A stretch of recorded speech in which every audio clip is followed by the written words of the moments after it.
जय श्री कृष्ण मित्रों, पिछले अंकों में मैंने आपको गीता के प्रारंभिक 12 अध्यायों का सारांश बताने का प्रयास किया था और अब आज गीता ज्ञान में अध्याय 13 से प्रारंभ करती हूँ।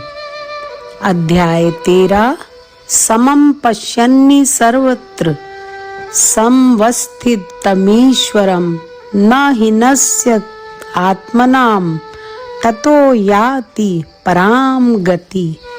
अध्याय 13 जो कि क्षेत्र और क्षेत्रज्ञ विभाग योग है। इसमें शरीर और मन क्षेत्र हैं और क्षेत्रज्ञ हमारी आत्मा। इस अध्याय का सार है शरीर और आत्मा के भेद को समझना। शरीर जो कि क्षेत्र है और आत्मा जो क्षेत्रज्ञ है, अर्थात इस क्षेत्र का ओनर या मालिक। यह जानना कि शरीर नश्वर है और विकारी है, जबकि हमारी आत्मा अविकारी और नित्य होने के साथ साथ निर्लिप्त भी है। एक ज्ञान ही है जिसके माध्यम से हम बंधनों से मुक्त होकर परम ब्रह्म को प्राप्त कर सकते हैं। शरीर इंद्रियों का क्षेत्र है जो विकारी है। आत्मा अविनाशी है, वह दुख सुख से प्रभावित बिल्कुल भी नहीं है।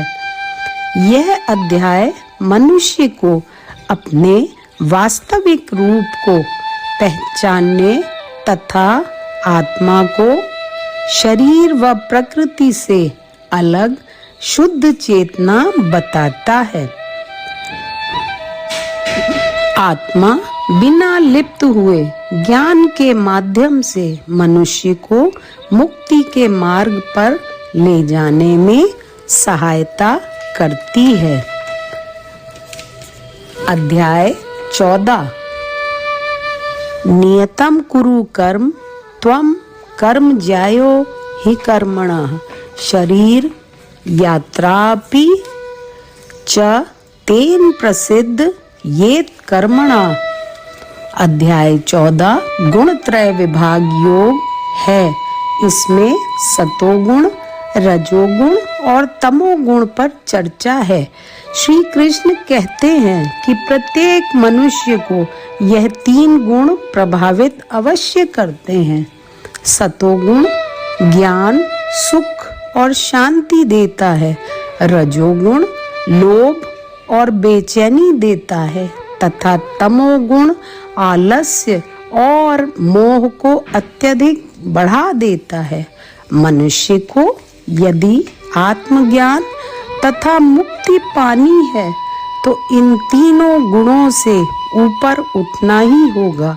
तभी हम मनुष्य के रूप में अपने जीवन को सफल बना सकते हैं और जन्म मृत्यु के चक्र से भी मुक्ति पा सकते हैं। अध्याय 15 जिसे हम पुरुषोत्तम योग कहते हैं, इसमें बताया गया है कि संसार क्षणभंगुर है और परमात्मा सर्वव्यापी।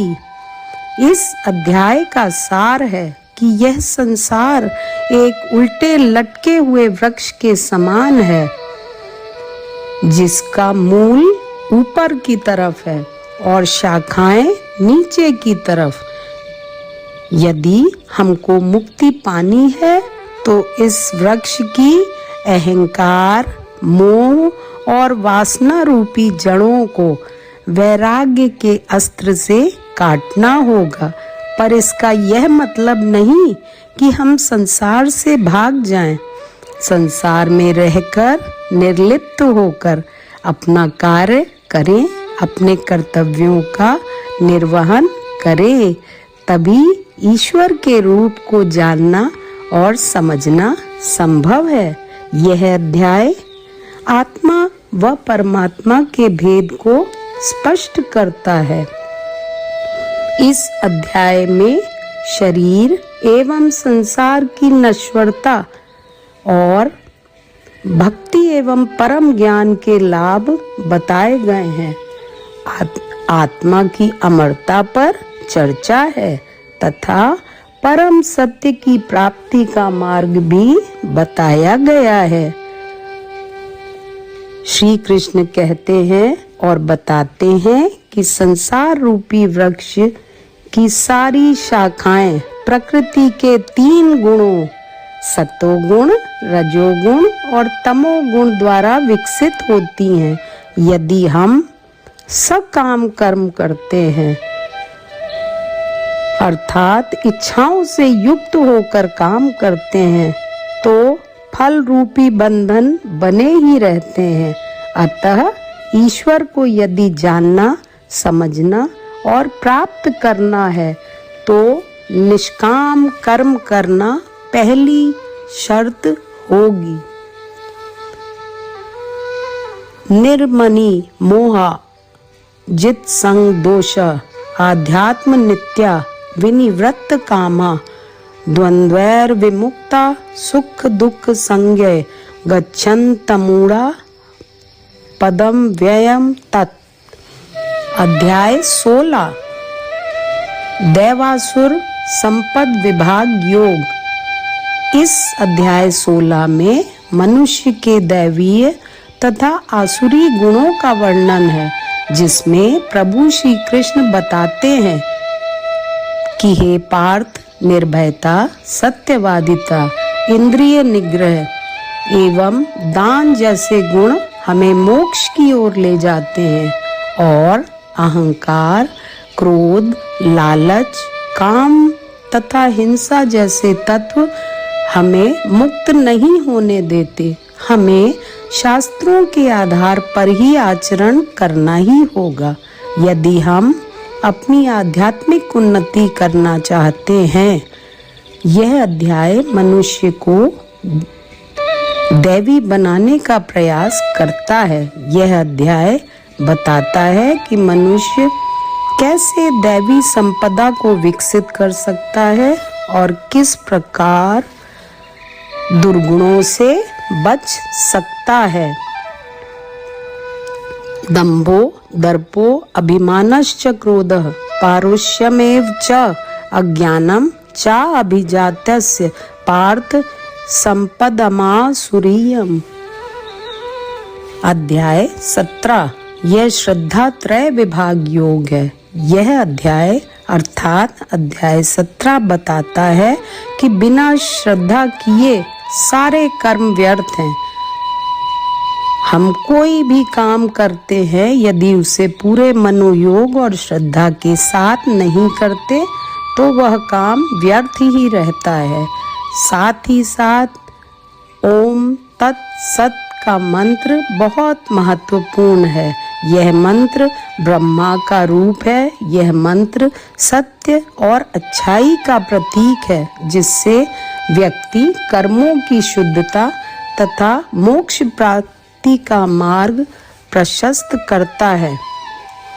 श्री कृष्ण कहते हैं कि बिना श्रद्धा के किया गया तप या कोई भी काम व्यर्थ है। शास्त्र विधि के अनुसार देवों, ब्राह्मणों, गुरुओं और ज्ञानियों की पूजा सात्विक यज्ञ है। इस अध्याय में 3 प्रकार के भोजन सात्विक,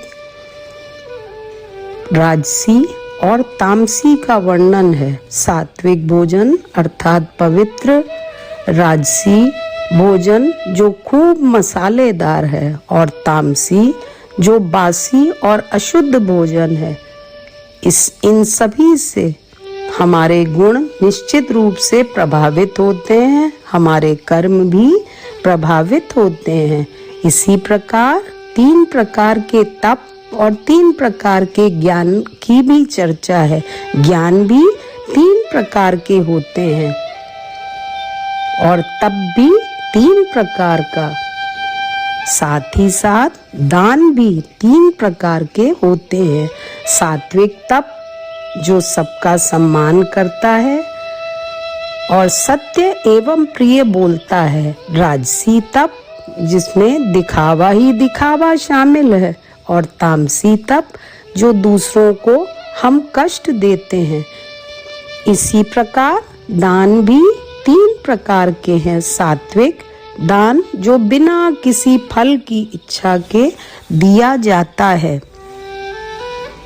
राजसी दान, जो बदले में कुछ न कुछ पाने की इच्छा से दिया जाता है।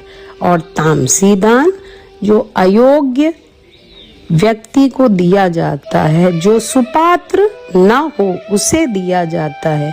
यह 3 प्रवृत्तियां हमारे जीवन को प्रभावित करती हैं। अतः हमें अपने कर्मों एवं सोच दोनों को ही यथासंभव सात्विक रखना ही होगा। यह अत्यधिक आवश्यक है। ओम तत्सदाति निर्देशो ब्राह्मणस्त्रिविधः स्मृतः ब्राह्मणस्तेन वेदाश्च यज्ञाश्च विहिता पुरा। अध्याय 18 अर्थात भगवद गीता का अंतिम अध्याय। यह मोक्ष संन्यास योग है। इसमें श्री कृष्ण बताते हैं कि संन्यास एवं त्याग में भी अंतर है। हम त्याग के साथ कर्म करें और साथ ही साथ संन्यास में इससे और कुछ आगे की स्थितियां होती हैं। भौतिक इच्छाओं से प्रेरित कर्मों का त्याग कर दें और कर्मों के फल का त्याग ही हमारे मोक्ष का मार्ग होगा। हम कर्म करें लेकिन फल की इच्छा ना करें और भौतिक इच्छाओं से मुक्त होकर अपने कर्म को करें।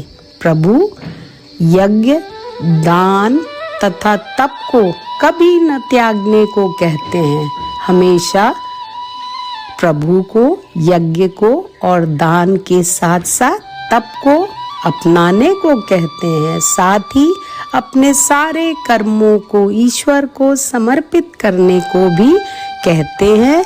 ईश्वर में पूर्ण विश्वास और पूर्ण शरण ही मोक्ष प्राप्ति का मार्ग है। कर्म की 3 प्रेरणा है।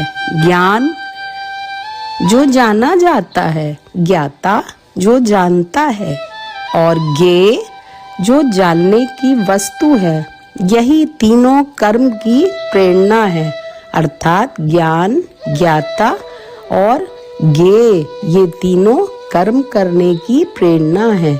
इसी अध्याय में श्री कृष्ण का अंतिम उपदेश भी है कि हमें अनासक्त होकर कर्म करना ही होगा और सभी कर्मों को ईश्वर को अर्पित करना ही होगा।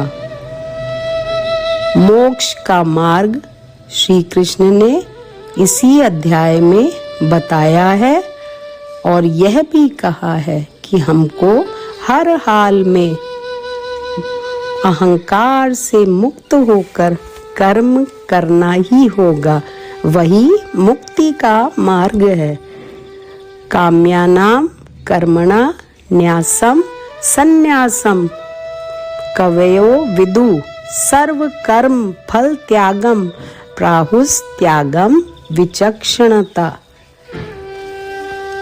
काम्यानाम कर्मणा न्यासम संन्यासम कवयो विदु सर्व कर्म फल त्यागम प्राहुस त्यागम विचक्षणा। इस प्रकार हमारे जीवन का आधार भगवद गीता सारांश में हमें वास्तव में मानव जीवन जीने का तरीका बताती है और इसमें श्री कृष्ण ने अर्जुन को दिए गए उपदेशों के माध्यम से हम सभी मनुष्यों को जीवन जीने का सर्वोत्तम उपाय भी बताया है। उनका कहना है कि हमें कर्म निष्काम करना है, अपने मन को नियंत्रित रखना है, अपने कर्तव्यों का पालन करना है सबके प्रति समभाव रखना है, अहंकार त्यागना है, सकारात्मक दृष्टिकोण रखना है और सभी प्राणियों में ईश्वर को देखना है। ईश्वर तक पहुंचने के 3 मुख्य मार्ग मैं पुनः बताती हूँ। पहला ज्ञान योग, दूसरा भक्ति योग और तीसरा निस्वार्थ कर्म योग। इन तीनों ही मार्गों से हम निश्चित रूप से ईश्वर तक पहुंच सकते हैं और हर प्राणी में यदि हम ईश्वर को देखें, निष्काम करते चलें और ये समझ लें कि संसार और मानव शरीर क्षणभंगुर है, लेकिन हमारी आत्मा अमर है। मृत्यु के बाद आत्मा अमर रहती है, दूसरे शरीर में जाती है और सच्चे ज्ञान से हमें पुनर्जन्म अर्थात जन्म मृत्यु के चक्र से मुक्ति मिल जाती है। आशा है आप लोगों को इससे कुछ न कुछ लाभ अवश्य मिला होगा। आप सभी मेरे YouTube चैनल को सब्सक्राइब करें और कुछ कमेंट अवश्य करें। हरि ओम तत्सत, हरि ओम तत्सत, हरि ओम तत्सत। मित्रों, जय जय श्री कृष्ण, जय श्री कृष्ण।